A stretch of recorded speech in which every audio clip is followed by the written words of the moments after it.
Yağmur Arıcan, Adana Kadirli doğumluyum. Aslında eğitimli bir aileden geldiğim söylenebilir. Annem her ne kadar ilkokul mezunu olsa da babam eğitimli bir adamdı, ziraat mühendisi. Oldukça da politik bir adamdı. İlkokulu, liseyi, ortaokulu Kadirli'de bitirdim.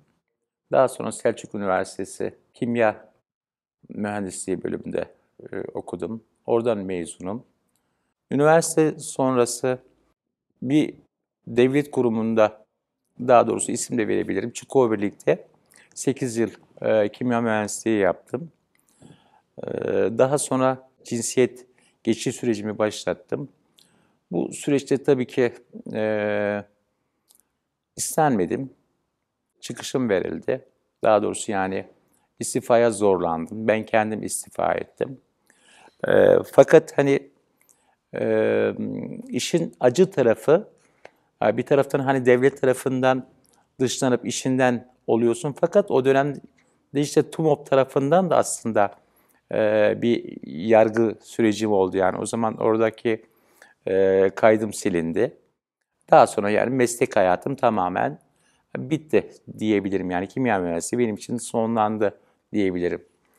Fakat yani bu yıllar sonra işte TUMOP'un dönüşmesi, TUMOP'un değişmesi aslında bir trans kadının suç olmadığı veya LGBT artı bireylerin bir suç olmadığını tüzüklerine falan aldılar. Fakat ama benim gibi belki de birkaç trans kadın TUMOP tarafından kaydı silinmiş insanlar olarak tarihlerine, kara bir leke olarak tarihlerine geçmişizdir diye düşünüyorum ben. Çocukluğuma inecek olursak aslında çok baskıcı bir aile değildi. Fakat hani tabii ki yani geleneksel aile yapısı, heteroseksüel, işte Türk, Sünni gibi durumlar daha ön planda. Bende bir değişiklik olduğunu hissediyorlar. Fakat hani böyle bir taraftan hoşlarına gidiyor, bir taraftan hani böyle kaygı var gözlerine. Bunu hissedebiliyorum. Fakat ben hemen tabii ki cinsiyet kimliğimi o yaşlarda hissetmedim, ama farkına varmadım ama bir değişik çocuk olduğumun farkındaydım ben. İlkokula başladığımda artık yani kendimi sorguluyordum. Ben niye yani diğer çocuklar gibi değilim gibi sorgulamalar başladı. Bu bende travmalar yaratıyordu. Hani bir taraftan da hani böyle o ilkokul sürecimde daha o çocuk yaşta tacizler oluyordu. Hani böyle benden yaşça büyük, hatta babam yaşına diyeceğim adamlar tarafından böyle tacize uğruyordum yani ben. Bunu bir şekilde kendi cesaretimi topluyorum. Tam böyle büyüklerime anlatacağım. Geri vazgeçiyorum, pes ediyorum. En büyük travmamı yaşadım tabii ki daha böyle ilkokul son sınıftaydım zannedersem. Bir dişi köpeğimiz vardı bizim. Adı Uçar'dı. Anadolu'da bilirsiniz işte insanlar ilk deneyimini veya işte gençler ilk deneyimini hayvanlarla yaparlar. Bu hayvana defalarca tecavüz ederlerdi. Yani bu aile meclisi tarafından duyuldu. Benim bir büyük bir abim vardı. Eline böyle av tüfeğini alarak gözümün önünde o hayvanı katletti. Ben de şöyle bir travma, ha, yani taciz, tecavüz edene bir şey yok. Demek ki şey öldürülüyor, tecavüze uğrayan öldürülüyor, tacize uğrayan öldürülüyor. Ben bunu gözlerimin önünde cereyan ettikten sonra hiçbir tacizimi, hiçbir tecavüzümü asla ve asla aileye söyleyemedim. Tabii ki ortaokul sularında artık yani böyle bir feminenlik var üstümde. Bekledikleri erkekliği sergileyemiyorum.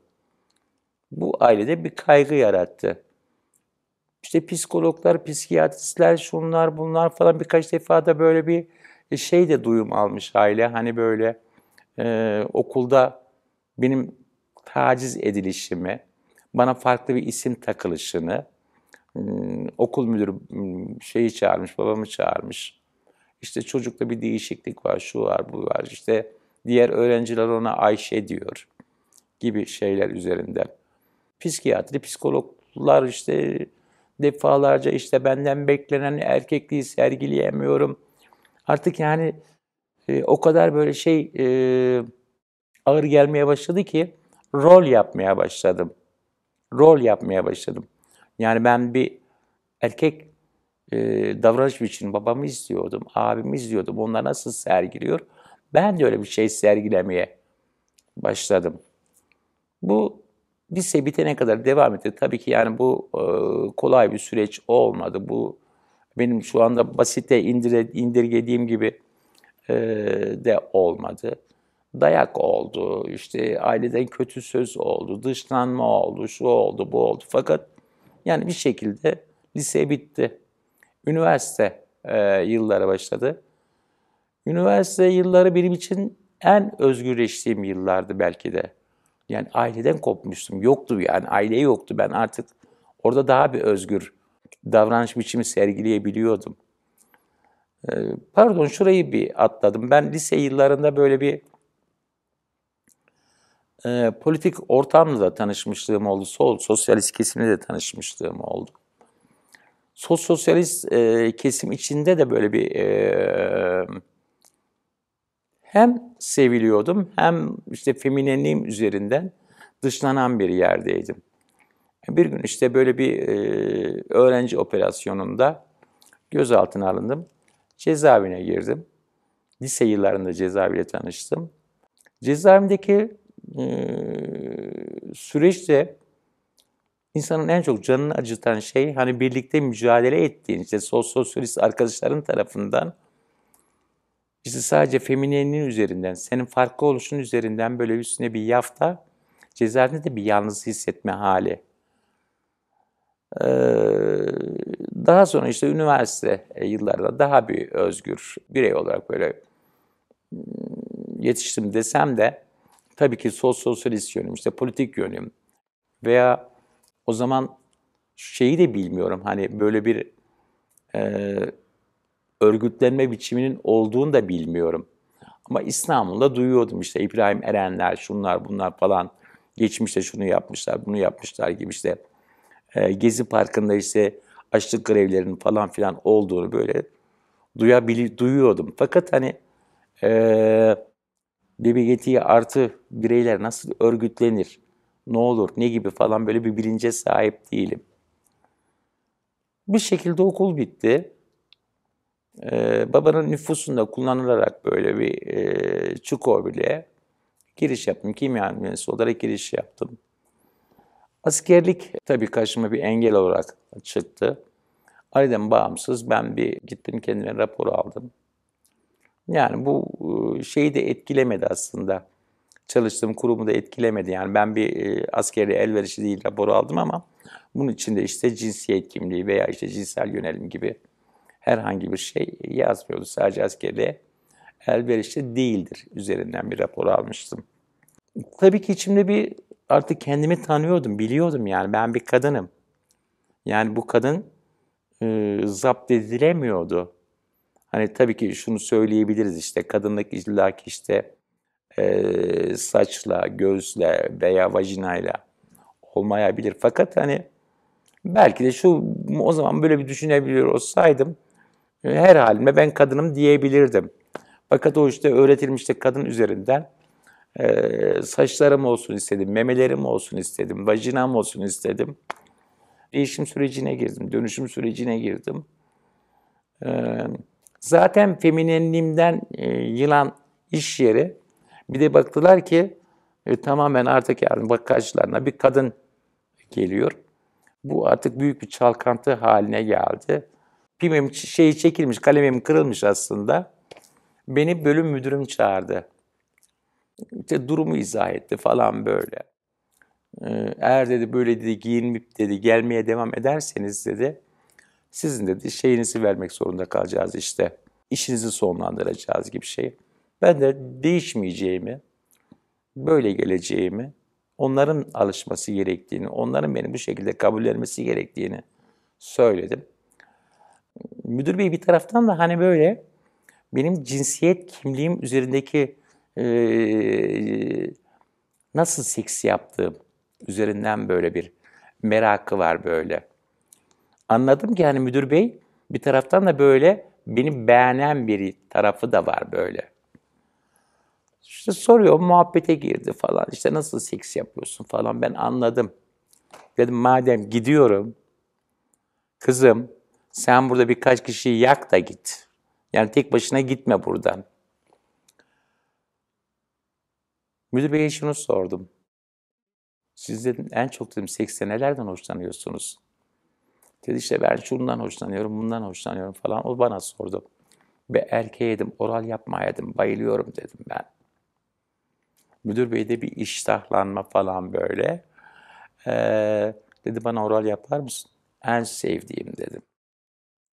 Müdür bey neyse oral pozisyonunu aldı. Dedim olmaz. Sen pantolonunu komple çıkartmalısın. Ben sana dokunmalıyım diye bir şey söyledim. Çıkarttı pantolonunu bir kenara koydu. Neyse ben oral yapacakmış gibi yaptım. Direkt pantolonu aldım, kapıyı açtım.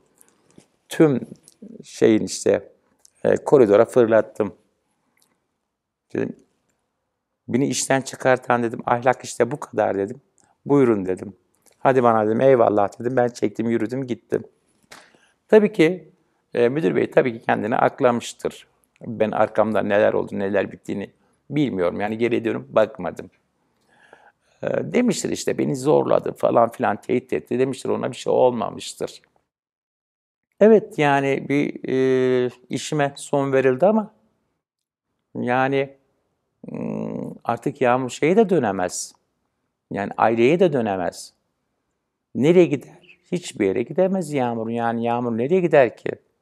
Yağmur çekti İstanbul'a gitti. İstanbul'da işte kendi gibi özneleri buldu. Onlarla bir süre izledi onları. Ne yapıyorlar, ne ediyorlar, nasıl hayatlarını idame ettiriyorlar falan. Denedim. Seks işçiliği denedim. Baktım yani onların yaptığını ben yapamıyorum. Yani benim alışık olduğum başka bir hayat var. Zorlanıyorum. Bir gün bir menajerle tanıştım. Dedi seni şeye bağlayayım mı ben dedi. Hani böyle de pavyonlara bağlayayım mı seni dedi. Ben de olur dedim. Beni Tarsus'a bağladı. Yani konsol olacaktım artık yani orada bir seks işçiliği muhabbetim olmayacaktı veya daha güvenli bir yerde olacaktım. Pavyonlarda çalışmaya başladım. Mersin'le tanıştım daha doğrusu. Yani aslında Adana olup da Mersin'i bilmemek mümkün değil. Mersin'i karışık karışık biliyordum ama yani Mersin'e bir yerleşik düzene geçtim ben bu süreçte. Bir süre sonra işte orada da tabii ki işte kimliğim üzerinden, trans kimliğim üzerinden emniyetten bir baskı görmeye başladım. Yani beni pavyonlarda çalıştırmama gibi şeyle karşılaştım. Döndüm Mersin'e yani Mersin'de bir kiralık evim var. Yani orada bir süre bekledim. Yani baktım yani artık yani pavyonlarda falan da çalışamıyorum. Benim tek İstanbul'da gördüğüm bir şey vardı. Çark. Yani çarkın ne olduğunu herhalde insanlar biliyordur artık yani. Mersin'de ilk defa herhalde bir çark olacaktı. Yani belki de olmuştur da görünür olmamıştır. Bu kadar görünür olmamıştır. Mersin'e ben çarka başladım. İşte benim çark yaptığımı duyan birkaç tane arkadaşım daha geldiler. Yani Mersin'de işte bir çark süreci başladı. Daha sonra tabii ki bu sayı katlanarak arttı. Sayı katlanarak artınca tabii ki yani burada işte devletin, kolluk kuvvetlerinin çok böyle seni önemsemediği birkaç kişiyken sayı arttıkça tabii ki onların da bir baskısı artmaya başladı böyle. Artık yani böyle gözaltına alınmalar, gözaltı hiç nedensiz bir şekilde 24 saatin üstünde, 48 saatin üstünde şeyle tutulmalar, emniyete tutulmalar, hakaretler, küfürler. Daha sonra çeteler tarafından darp edilmeler. Bu çetelerin ben kolluk kuvvetlerinin bağımsız olduğuna inanmıyorum. Elbette kolluk kuvvetleriyle birlikte başlayan bir şey oldu böyle sürekli. Çeteler tarafından haraç kesmeler, dayaklar, şunlar bunlar. Karakollarda hakkımızı arayıp da hakkımızın hiçbir şekilde görünmez olduğu bir süreç başladı. Arkası arkasına Mersin'de 3 trans kadın katledildi. Yıl 2000-2003 arası. Artık yani Mersin'de sokağa çıkma bile korkar olmuştum ben. Benim gibi diğer arkadaşlarım da korkar olmuşlardı. Daha böyle bir temkinli bir şekilde paramızı kazanmaya çalışıyorduk. Fakat artık yani sokağa çıktığımız esnada ya çete zulmüyle ya da devletin kolluk kuvvetlerinin baskısıyla karşılaşıyorduk. Yani artık yani Mersin'de durmak mümkün değildi. Eryaman'da çalışan arkadaşlarım vardı. Eryaman'da çalışan arkadaşlarımı aradım. Durumu izah ettim. Onlar bana direkt gel dediler. Ben bindim Ankara'ya geldim. Tabii Ankara daha önce tanıştığım bir şehirdi. Ankara'yı biliyordum ama ilk defa böyle bir seks işçiliği yapmaya gelecektim Ankara'ya. Bir hazır zemin vardı zaten yani geldiğimde kurulu bir düzen vardı. Arkadaşlarım oranın mücadelesini vermiş. Ben birazcık hazıra konmuş gibi oldum. Gayet böyle bir izledim. Hani böyle bir geriden böyle bir izledim. Oranın yerleşik vatandaşlarıyla da aslında translar arasında güzel bir ilişki gelişmiş. Çok da hoşuma gitti. Hani taksicisi, esnafı, şusu, busu falan. Belki de hani bu hani bir ekonomik şey de vardır orada. Alışveriş de vardır. Bunun belki de aradaki işte samimiyeti geliştirmiştir. Fakat onun dışında da yani böyle Eryaman halkının çok trans kadını yadırgadığını görmüyordum. Yani tabii ki yani orada da ufak tefek böyle saldırılar falan oluyordu ama polisin gelmediği, o balyozun Ankara'da eziyet ettiği dönem Eryaman'a çok uğramadığı bir yer. Bir de polisle bir farklı bir ilişki geliştirilmiş. Bu da dikkatimi çekti. Polis kendi diyordu işte şu saate bugün bir uygulama var. Çıkmayın. Daha sonra işte siz şu saate çıkın gibi bir şey de vardı böyle bir tutum da gördüm ama bu başka bir şey var diye böyle bir düşündüm dedim.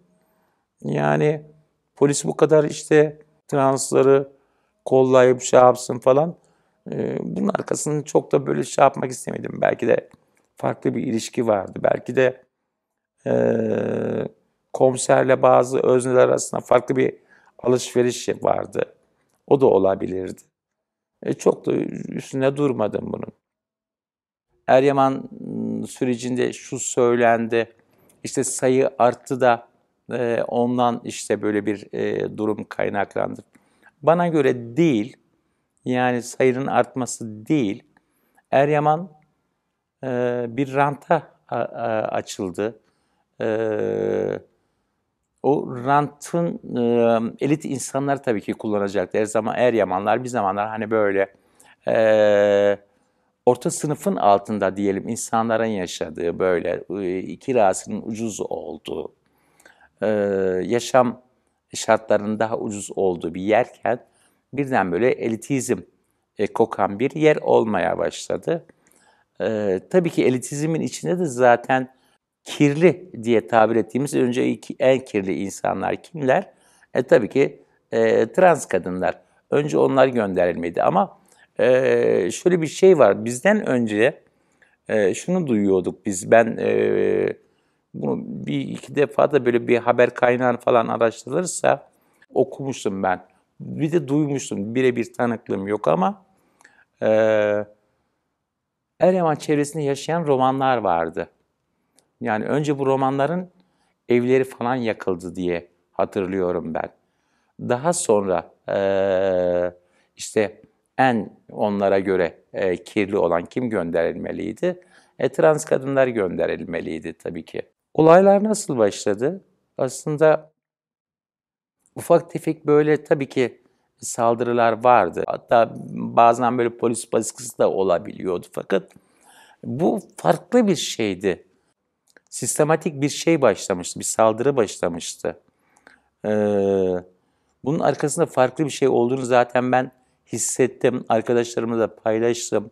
Bunun çok daha büyüyeceğini, bunun farklı bir durum olduğunu falan izah ettiğimde işte yok işte çok sayımız çoğaldı da falan da şu oldu. Değildi. Farklı bir şey vardı. Tabii ki yani bu çok gizlenir bir hale de kalmadı. E, Devlete yakın inşaat firmaları, tabii ki oraya ranta açan Ankara Büyükşehir Belediyesi, yani devlet çete işbirliğiyle bir şey başladı, saldırılar başladı. Önce böyle ufak ufak saldırılar, Zeynep'in yüzüne kezzap atılması, daha sonra arabaların taşlanması, bireysel olarak darplar daha bir görünür, daha bir fazla olmaya başladı. Polisin bir şekilde daha bir baskıcı hale gelmesi, sonra birileri bir yerden bir düğmeye bastı. Bir gecede bütün herkesin birkaç tane ev basıldı. Bu evlerden basılan biri de ben evdeydim. İki kişiydik evde. En büyük darpı yiyen bizdik. Yani yaş ortalamasına baktığımda hani onların nefret bilinçlerinin oluşabileceğine inanmıyorum. Yani bu birileri tarafından belli ki oraya gönderilmiş. Yani 20'li yaşlardalar böyle bir. Tabii ki yani 20'li yaşlarda da bir insan nefret duyguları vardır fakat ama yani bu kadar böyle ev basacak kadar işte gözünü karartacak kadar ölüme götürecek kadar böyle bir nefretin olduğuna inanmıyorum ben. Artık yani o kadar çok dayak yedik ki e, öldük diye bir şey yaptık. Hani böyle hareketsiz kaldık. O gelen sopalara karşı böyle duyarsız kaldık. E, Şunu da görmüş olduk yani hani bunları öldürmeyin. Bunları işte bir şekilde yıldırın ama öldürmeyin. E, Epey bir dayaktan sonra çekip gittiler. Biz önce arkadaşlarımızı aradık. Yani arkadaşlarımızın bir kısmı artık Eryaman'da çalışmayı bırakmıştı. Etli'ye gidiyorlardı. Artık Eryaman'a çıkan yoktu çünkü çok saldırı vardı.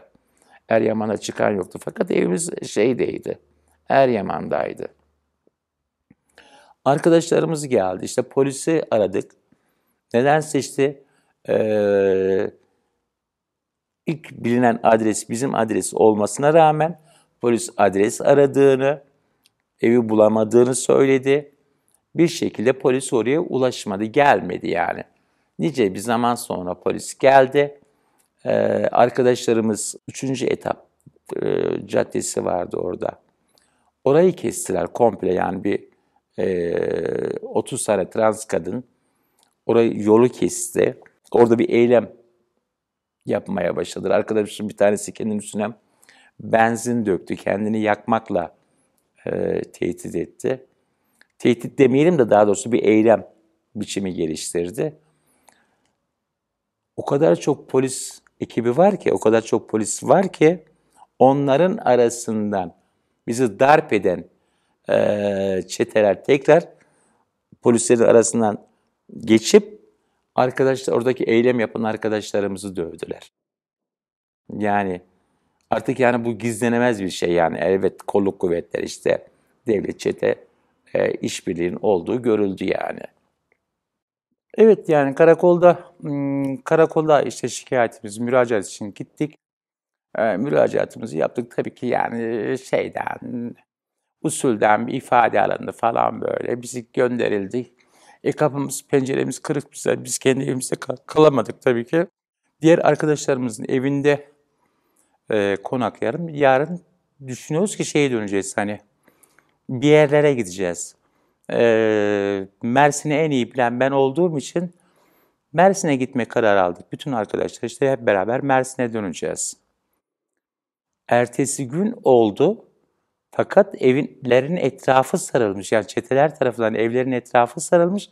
Dışarı çıkmamıza müsaade edilmiyor. Yani artık kapıların arkasına masalar, sandalyeler ne bulursak onu koyuyoruz. Polis arıyoruz bir taraftan diyoruz bu durum böyle böyle. Bak bütün evlerin etrafında bu insanlar var. Dolaşıyor işte bizim evlerimize bakıyorlar. Biz gitmek istiyoruz, dışarı çıkamıyoruz. Polis gelmiyor, bir türlü gelmiyor. Gelmiyor. Ee, Nice zaman sonra bir ekip geldi. O ekip eşliğinde biz bir taksiye bindik. Ee, Eryaman'dan sınırlarını geçtik. Fakat hepimizde bir korku, bir panik. İstasyona geliyoruz. Diyoruz ki hayır istasyondan gitmeyelim. Başka bir yerden gidelim. Sürekli arkamıza bakıyoruz. Acaba geldiler mi? Takip ediyorlar mı? Bir şekilde işte istasyona geldik. İstasyondan Mersin'e geldik. Mersin'de zaten benim kurul düzenim vardı. Benim evimde birkaç tane arkadaşım konakladı. Diğer arkadaşlar işte bir şekilde kendi imkanlarıyla bir yerde konakladılar. Artık Mersin'e yerleşti. Eryaman mağdurlarının çoğu Mersin'e yerleşti. Yani Eryaman nasıl bir yer diye ben özet söyleyecek olursam şunu söyleyebilirim. Hani Eryaman'da Periklusu da vardı, şeyi de vardı, şusu da vardı, busu da vardı. Bu Eryaman'da para kazanabiliyordu. Fakat bu insanlar Mersin'e para kazanamadılar. Yani sudan çıkmış balığa döndüler. Birçoğu da Mersin'i terk etmek zorunda kaldılar. Fakat hepimizde ağır bir depresyon vardı. Yani böyle sokağa çıkamama hali. Yani her an bir yerde bir saldırıya uğrayacakmışız gibi bir e, şey var üstümüzde, bir korku, panik var üstümüzde. Ki ben bunun yıllardır şeyini yaşadım. Hala da belki her Ankara'ya gelişimde sağıma soluma bakarım. Tabii ki bu Mersin'de de geçerli ama Ankara'da daha çok şeyimdir böyle. Dikkatliyimdir. Yine 20 Kasım Nefret Suçlu Mağdurları Transları Anma Haftası'nda burada bir televizyon programına konuk olmuştum. Canlı yayında olduğunu öğrendim şeyin. Ben zannediyordum ki hani böyle bir çekim olacak, işte daha sonra yayınlanacak falan diye biliyordum. Canlı yayınmış meğerse. Bir panik sardı, bir korku sardı orada beni. Stüdyoya gelecekler. Yani can güvenim olmadığını hissettim orada. Ki söyledim, programı yarım kestim yani. Kusura bakmayın, ben programı terk etmek zorundayım. Kendimi güvende hissetmiyorum dedim. Yani o denli bir e, baskı altında hissettim kendimi. O denli bir psikolojik etki bırakmış bende. Benim farklı zaten bir politik bir birikimim, bir geçmişim vardı benim zaten. E, Ufak ufak böyle Mersin'de ben bir örgütlenme çalışması içine girdim. İşte benimle beraber olan birkaç tane trans kadın arkadaşımız vardı. İşte çeşitli sivil toplumların örgütlerini gezdik. Siyasi partilerle diyalog haline geçtik. İşte biz burada bir örgütlenme çabası içindeyiz gibi yaklaşımlarda bulunduk. Yani bu süreç böyle işte siyasi partilerin içinde veya diğer sivil toplum kuruluşlarının içinde şey vererek geçti. Baktık yani böyle bir potansiyeli yakalayamadık, göremedik yani. Mersin o şeyi göremedik yani. Örgütlenmeye hazır bir kitleyi göremedik. Bu ki ta 2012'ye kadar devam etti. Yani alt yapı çalışmaları hep devam etti. En son 2012'de bir Facebook sayfasıyla ortaya çıktık. Yani insanları bir şekilde küçük küçük buluşmalara falan davet ettik ki gelmeye başladı insanlar. Gerçekten bir örgütlenme çabası içindeler. Bir tanesinin öncülük yapmasını bekliyorlarmış. Ki öyle de oldu. 2012'de ilk işte Mersin Yedirenk LBGT olarak adını duyurdu. Daha sonra 2013'te biliyorsunuz Gezi eylemleriyle birlikte LBGT'nin şahlandığı bir dönemde biz daha çok görünür olduk Mersin'de ki o dönemde dernekleştik. Ondan bu yana da hala Mersin Yedirenk içinde çalışıyorum. Naçizane kendi çapımda bir şeyleri yapmaya çalışıyorum. Becerebildim mi, beceremedim mi bilmiyorum. Ama hala bu mücadele devam ediyor. Bu süre içinde tabii ki emekli oldum. Yani hala da Yedirenk içinde çalışmam devam ediyor. Benim yaşımdaki arkadaşlarımın birçoğu öldü. Yani birçoğu öldü. Kimisi nefret cinayetinden, kimisi işte yaşadığı hayatın zorluğuna dayanamayıp intihar edenler, uyuşturucu, alkol, kolay bir hayat sürülmediğinden kaynaklı uyuşturucuya yönelmeler, alkole yönelmeler. Ben bir şekilde ayakta kaldım. Yani belki de şanslı gillerdenim diyebilirim. Tabii benden de çok şey aldı götürdü. Benden en güzel gençlik yıllarımı aldı götürdü. Yani şu anda ailemin hepsiyle görüşüyorum. Hepsiyle aram iyi ama geç kalınmış bir görüşme. Geç kalınmış bir aile kavramı. Ben de artık o kaybolmuş. Yani gittiğim zaman kendimi yine oraya ait hissedemiyorum ben. Yani benden alıp götürülenlere değinmeye çalışıyorum. Hiç unutmuyorum. Yani birazcık aileye değinince bir anı canlandı gözümün önünde. E, Artık bir aktivist kimliğim vardı benim. Üniversitelerde panellere çağrılıyordum.